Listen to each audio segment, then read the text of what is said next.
Filhos, o quarto domingo da Páscoa que celebramos hoje é conhecido como o Domingo do Bom Pastor. Naquela mesma pedagogia que já faz 3 semanas que estamos recordando, depois da primeira semana, cuja mensagem principal era Ele ressuscitou e nós somos testemunhas, a partir dali nós vemos nosso Senhor escolher alguns sinais para que a sua presença e ação no mundo sejam reconhecidos. O primeiro sinal, a própria igreja, povo redimido por Ele, que tem um dia de se reunir e onde a salvação chega, onde o perdão de Deus acontece de forma garantida. O segundo sinal, o reconheceram ao partir o pão. Só tem igreja de verdade onde há a presença de Cristo de verdade no pão. Do contrário, não existe igreja. Onde não há sacramento, não há igreja. É necessário que isso fique bem claro.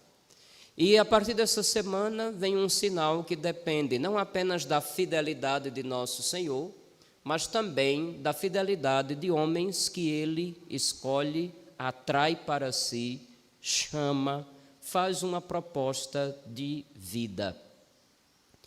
Eu sou o bom pastor que dá a vida pelas ovelhas. As ovelhas conhecem, escutam a minha voz, eu as conheço e elas me seguem.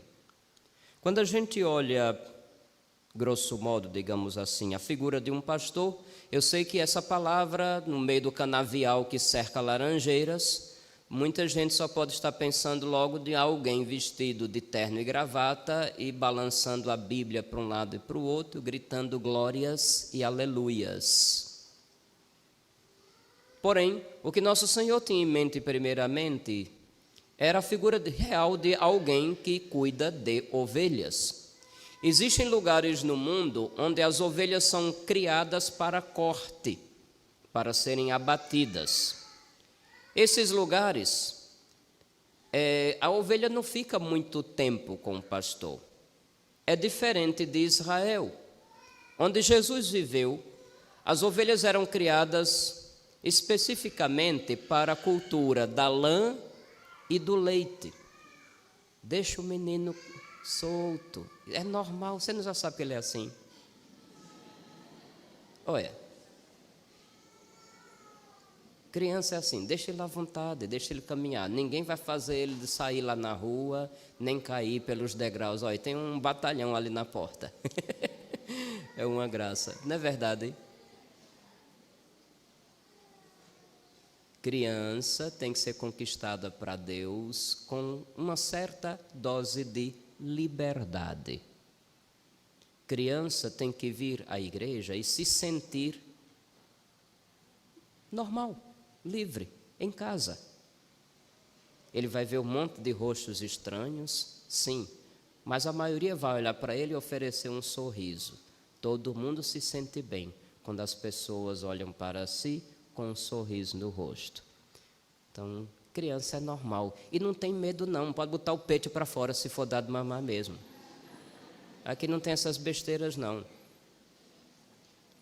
Verdade, pastoral da criança. Tem pessoas aqui que são da pastoral da criança. A pastoral da criança está instruída para que dizer às mães de acabar com essa história. Ai, estou com vergonha de dar de mamar impuro. Tem coisa mais natural? Quando vocês ganharem na Mega Sena e forem a Israel e quiserem me levar como guia, e eu aceito, a gente pode ir visitar na cidade de Belém, onde Nosso Senhor nasceu, a chamada Gruta do Leite. Sabia que tem essa Gruta do Leite? Tem, é uma igrejinha pequena hoje lá. E lá tem uma imagem pintada de Nossa Senhora com o peito de fora dando de mamar ao menino. Vou me escandalizar. A mulher botou os peitos para fora na igreja. Pois, meu Deus do céu, é natural. Está vendo? Ele vai se aquietando. Brincadeirinha. Pronto, fechamos o parênteses. Sessão Educação Infantil. Passemos adiante. Pois bem, eu estava falando que em muitos lugares do mundo, ovelha é criada para o abate. Porém, Israel, o interesse maior era a lã e o leite. Então, se o interesse é lã e leite, precisa mais tempo de convivência entre o rebanho e o pastor. É nesse contexto que nosso Senhor fala da comparação. É nesse contexto que não apenas Jesus falou. No Antigo Testamento, várias vezes é dito que Deus guardará o seu povo tal como um pastor cuida do seu rebanho. Também no Antigo Testamento, Davi, que era pastor de ovelhas antes de ser chamado a ser rei, vai comparar Deus com um pastor. O Senhor é o meu pastor, não me falta coisa alguma. Me leva a pastar em verdes lugares. Para as águas repousantes me encaminha, restaura a minha força. E assim por diante. Também no Antigo Testamento, os que lideram o povo de Israel são comparados com pastores. Se dão um bom exemplo, como bons pastores. Se dão um mau exemplo, como pastores irresponsáveis que fizeram perder o povo, o rebanho de Deus. Então, sabendo de tudo isso, você vai entender por que Jesus se compara com um pastor e os que creem nele se comparam com um rebanho de ovelhas. Em outras ocasiões eu já lembrei que ovelha é diferente de bode e de cabra. Ovelha é um animal dócil, que querendo ou não fica condicionado, ou como alguns diziam, se apega a quem leva onde tem comida, onde tem bebida ou a quem cuida. Bode e cabra não é assim não. Bode e cabra é um bicho independente que sai pelos cantos e come de tudo, até as suas roupas, se você deixar num varal muito baixo. Da mesma forma também, ovelha não é como gado bovino, boi e vaca. Da mesma forma que pastor não é a mesma coisa que vaqueiro. São coisas distintas. Eu sou do sertão, eu vi como é que vaqueiro cuida de vaca. E a vaquejada era assim, nada mais, nada menos do que uma espécie de esporte ou de jogo, onde os vaqueiros mostravam, em uma forma de espetáculo, as suas habilidades em cuidar de boi e de vaca. Enquanto cabra e bode, então nem aí, não precisam de ninguém, se viram e por isso acabam se perdendo. É por isso que naquela parábola que nosso Senhor disse que no final vai separar uns à direita e outros à esquerda, tal como o pastor separa ovelhas de cabritos. Estão lembrados? Os cabritos tudo perdido e as ovelhas estão salvas. Por quê? Porque cabras e bodes querem fazer tudo por si só. E acabam, se não tiver o cuidador que intervenha, eles acabam por se perder, por morrer, porque engole qualquer coisa. A ovelha não. Já da mesma forma também, diferente do vaqueiro que corre atrás do gado brandindo o chicote e o boi foge de medo. Muita gente acha bonito usar boios, não é? Quem ama a cultura vaqueira fica assim, boiada. Olha, para você tivesse psicólogo de boi e de vaca, eles começariam uma campanha para acabar com os aboios, porque isto é pressão, isto é tortura, porque o aboio lembra o chicote, lembra aquele que bate, aquele que maltrata e que no final vai matar o animal. Pior que é isso mesmo. Achem bonitos os aboios que forem, mas quando escuta o aboio, o boi não vem para perto do vaqueiro, ele corre. Observem, se algum dia tiverem a oportunidade. Num pastor no contexto de Israel, que passava muito tempo com as ovelhas, às vezes se criava um laço de tanta proximidade e de carinho que o pastor chegava a dar alguns nomes ou apelidos às suas ovelhas. Quando você cria um bicho por muito tempo, você dá nome, não é? Ou não? Hoje em dia é gato e cachorro, né? Gato, cachorro, periquito, papagaio, o que mais? Iguana, cobra, hamster. Quando era pequeno chamava de mocó. Mas hoje em dia é mais chique chamar com o nome americano, hamster. E dá nome, né? Sempre se um cachorro, geralmente, totó, rex, essas coisas. Se bem que hoje em dia deixa para lá.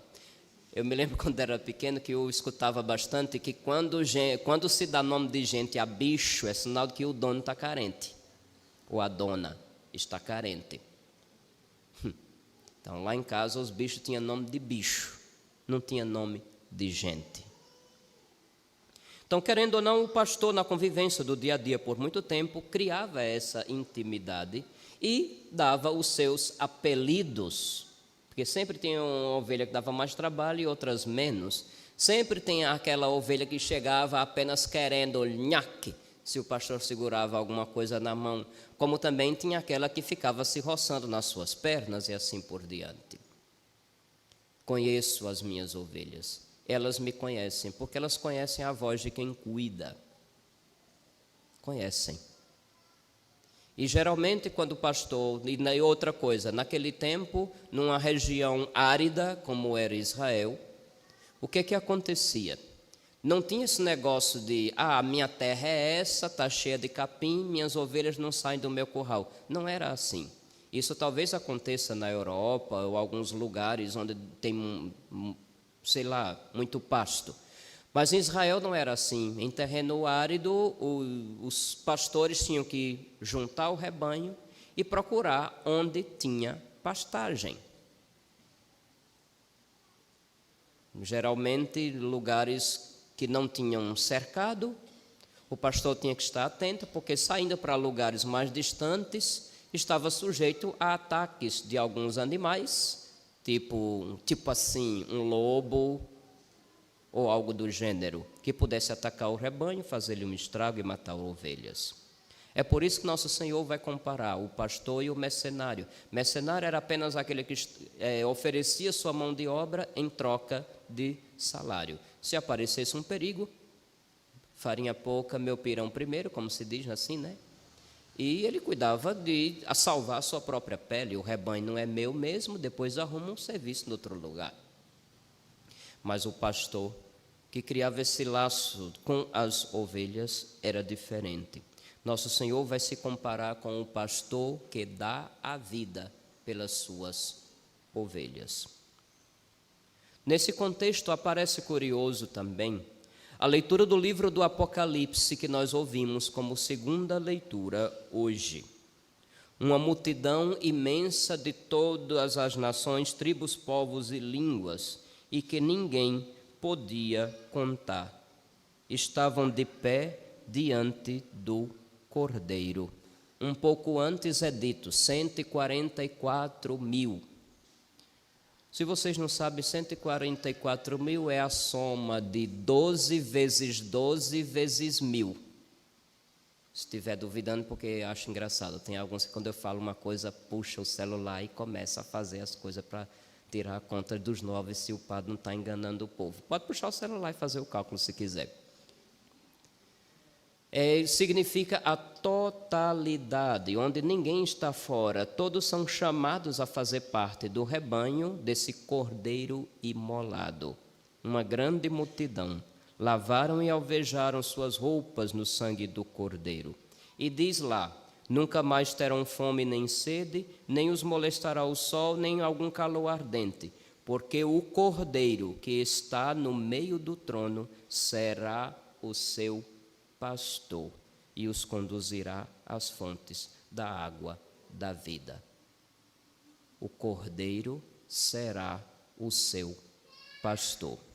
Certamente imaginamos Deus como o Todo-Poderoso, rico, todas as graças e dons e todas as perfeições. E mesmo Deus sendo tudo isso, Ele se esvazia, Ele desce, Ele se faz um de nós, porque deseja nos conduzir, não como aquele o Todo-Poderoso, mas como um de nós. O Cordeiro será o pastor. Cristo se torna o Cordeiro de Deus que tira o pecado do mundo, porque numa carne e natureza como a nossa, um dia sofrerá e morrerá na cruz. Torna-se pastor, porque percorre o caminho primeiro. O pastor, desses termos que eu expliquei como era em Israel, percorria o caminho primeiro procurando pastagem. As ovelhas ouvindo seu grito, sua voz, na confiança, e um atrás. O pastor vai à frente. O pastor não vai atrás brandindo um chicote como faz um vaqueiro. O pastor vai à frente. Ele percorre primeiro o caminho. O cordeiro será o seu pastor e os conduzirá às fontes da água da vida. São muitas imagens, certamente, mas essas imagens nos são colocadas para nos lembrar um sinal.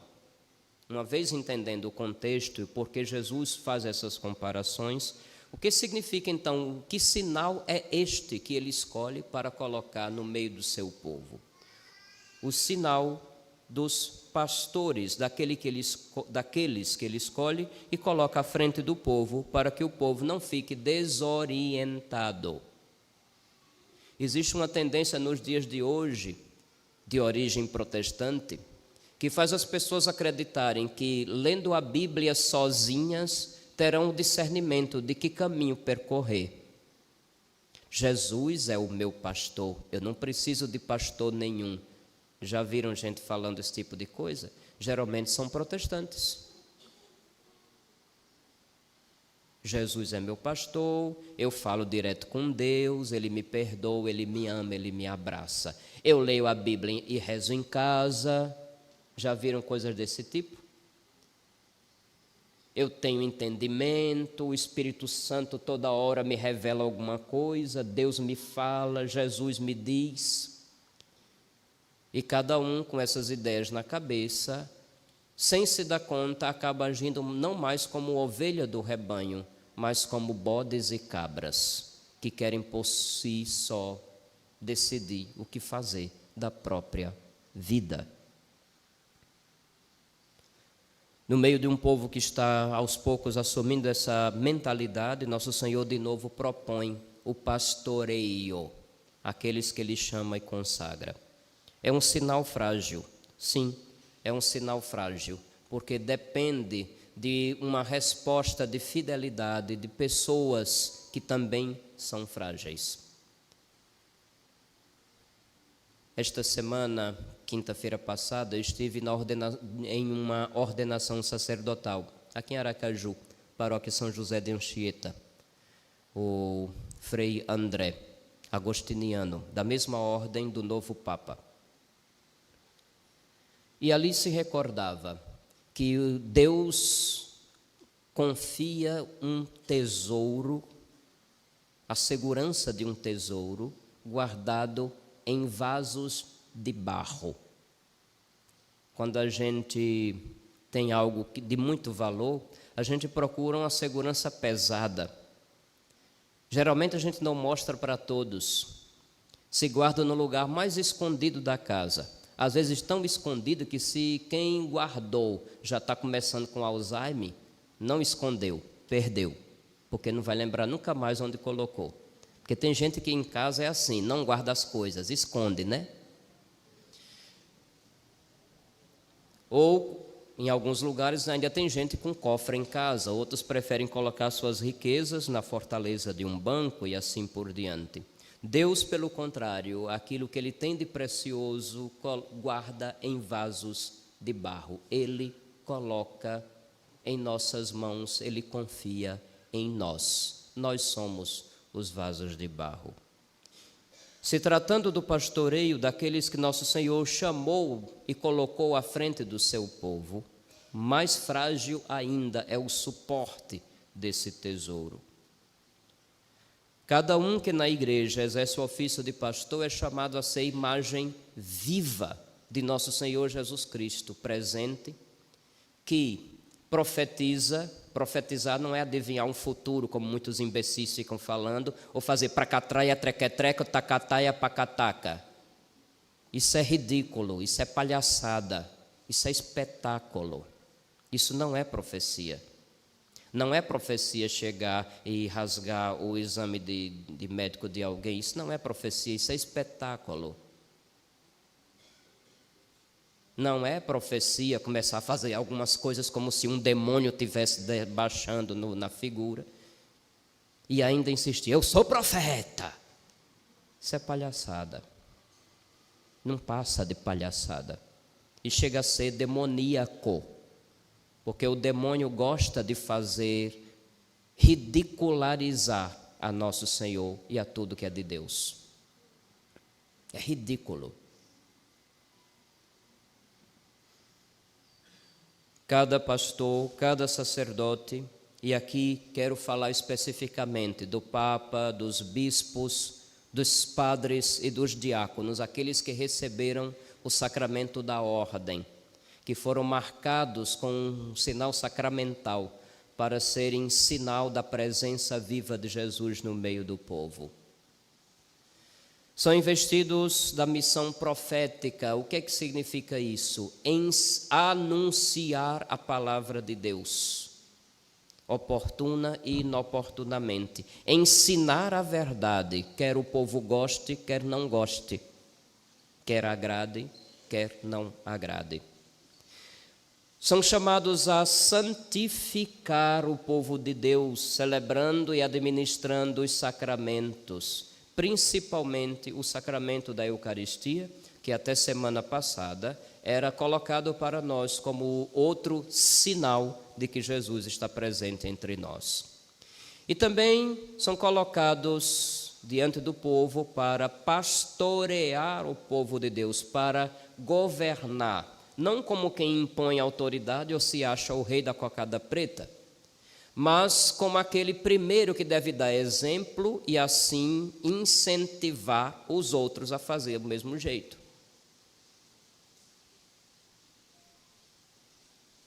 É dia de rezar pelas vocações.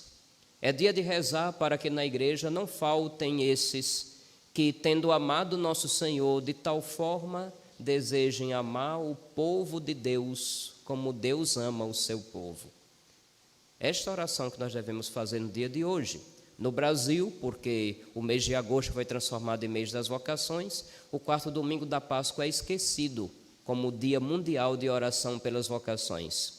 Mas no resto do mundo todo, hoje se reza pelas vocações, especialmente pelas vocações sacerdotais, na igreja, que não deve faltar.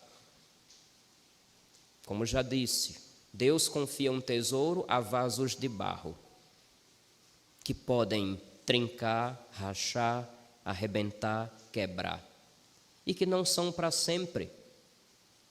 Um dia eu passo, não apenas porque vou ser transferido, só Deus sabe quando, mas também eu passo, porque o pastor é cordeiro também, e assim como vocês, eu carrego todas as limitações da natureza humana. O padre também adoece, o padre também morre. Não faz muito tempo, aqui perto de nós, por exemplo, faleceu aqui em Aracaju o Frei Johnny. O Frei Johnny era mais novo em idade do que eu.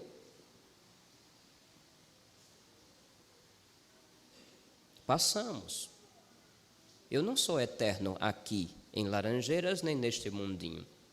É por isso que devemos pedir constantemente a nosso Senhor pelas vocações.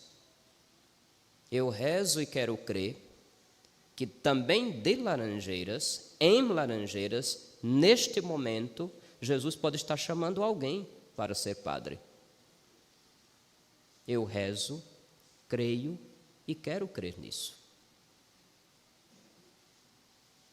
Às vezes a gente passa por um lugar, procura fazer de tudo para ser esse sinal de Cristo bom pastor, e a gente não vê vocações.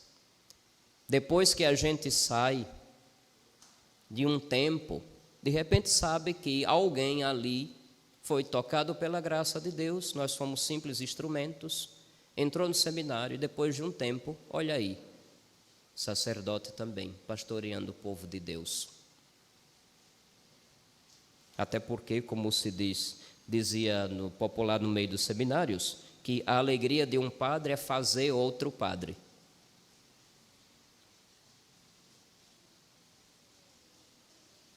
Rezemos pelas vocações.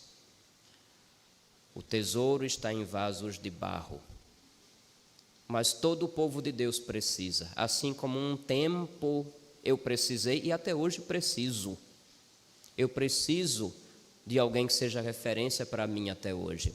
Eu preciso de alguém que me dando ouvidos, escute minha confissão e diga em nome de Cristo e com o poder de Cristo, os teus pecados estão perdoados, eu te absolvo dos teus pecados. Eu também preciso. E até tem pessoas que se espantam quando eu digo que me confesso com mais frequência do que Laranjeiras toda. Todos precisamos. É assim a natureza humana, e nosso Senhor, que assumiu a natureza humana, sabendo que ela funciona deste jeito, desejou que no meio do seu povo tivessem aqueles escolhidos, marcados por um sinal. Por isso, mais do que nunca, a messe é grande, poucos são os operários. Pedi, pois, ao dono da messe que envie operários para a colheita.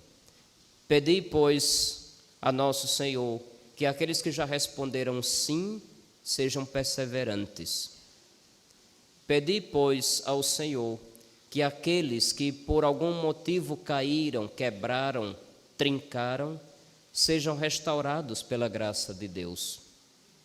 Pedi, pois, para que aqueles que depois de tantos anos sendo tentados pelo desânimo, porque isso acontece com qualquer um de nós, se encontrem de novo com aquela razão primeira do seu chamado, da sua vocação, e de novo digam: Senhor, conte comigo. Talvez eu não dê conta de coisas que eu conseguia fazer há 10, 15, 20 anos atrás, mas naquilo que for possível, conte comigo. O tesouro está em vasos de barro, mas é um sinal. E ai de nós, o povo de Deus, se faltar entre nós esses sinais. Corremos o risco de nos perder. Em outra época, São João Maria Vianney, o padroeiro dos párocos, viveu no século XIX, na França, depois da Revolução Francesa. Ele foi mandado para uma paróquia que estava mais falida do que Laranjeiras. Laranjeiras estava falida quando cheguei. E eu tenho como provar isso. A paróquia de Ars estava mais falida ainda quando chegou lá aquele padre franzino, João Maria Vianney. E num dos seus sermões ele disse: deixe o povo sem padre por mais de 10 anos e começarão a adorar as bestas. As bestas, entendam, os animais. O povo sozinho, sem um exemplo, sem um rumo, sem ter quem ensine, quem santifique com os sacramentos, quem governe, quem guie, logo, logo vai querer decidir por conta própria quem será o seu bezerro de ouro. Tal como Israel, 40 dias de ausência de Moisés, e eles acabaram fazendo um ídolo. A humanidade não muda muito daqueles tempos para cá. Repito, rezemos hoje pelas vocações. E mais ainda num contexto de muita alegria para a igreja no mundo inteiro, que esta semana recebemos de Deus um presente, um pastor universal. Estávamos sem Papa até quinta-feira de manhã. Mas por graça de Deus, alguém que não estava na mesa de apostas de seu ninguém, todo mundo apostava: vai ser fulano, vai ser Beltrano, E de repente, eu me lembro ainda esta semana passada, lembrando aquele evangelho de São Pedro: Pedro, tu me amas mais do que este, apacenta meu rebanho. Tu me amas, Pedro, tu me amas. Sim, Senhor, tu sabes que eu te amo. Eu exortei em vários lugares para dizer ao povo: vamos, Deus que conhece o coração de cada um e sabe quem ama mais, possa nos conceder este como pastor universal. E eu acredito que esta prece, que não foi somente minha, mas de muita gente, foi ouvida. Eu sei que nem todo mundo está acostumado com o nome que ele escolheu, Leão. Mas é bom lembrar, já existiram antes dele 13 papas com esse nome, e alguns até santos. Primeiro grande santo papa com este nome, São Leão Magno. Magno porque é grande, porque fez muito pela igreja e pela fé. Leão XIII, há um pouco mais de 100 anos, havia, por exemplo, chamado a atenção da igreja no mundo inteiro para questões sociais com a encíclica Rerum Novarum. Foi quem mais estimulou o rosário. E foi com Leão XIII que teve um pequeno atrito, vamos dizer assim, entre a Santa Sé e o governo brasileiro, porque Leão XIII tinha dito explicitamente que um católico não podia ser maçom. Na história foi isso que aconteceu. Entre outras coisas mais. Creio, e à medida que a gente vai se aprofundando, conhecendo a história de Robert Francis Prevost, a gente vai vendo ali um coração inflamado do amor de Deus, que tem uma fé católica segura e clara, e que tem, por ter esse grande amor por nosso Senhor, já é suficiente para governar o povo de Deus. E tendo o preparo que Ele tem, melhor ainda. Façamos hoje uma súplica pelas vocações. Façamos hoje uma súplica pelo pastoreio do novo Papa que está começando. Mas também, por que não dizer, façamos uma ação de graças, porque foi Ele o escolhido e não eu.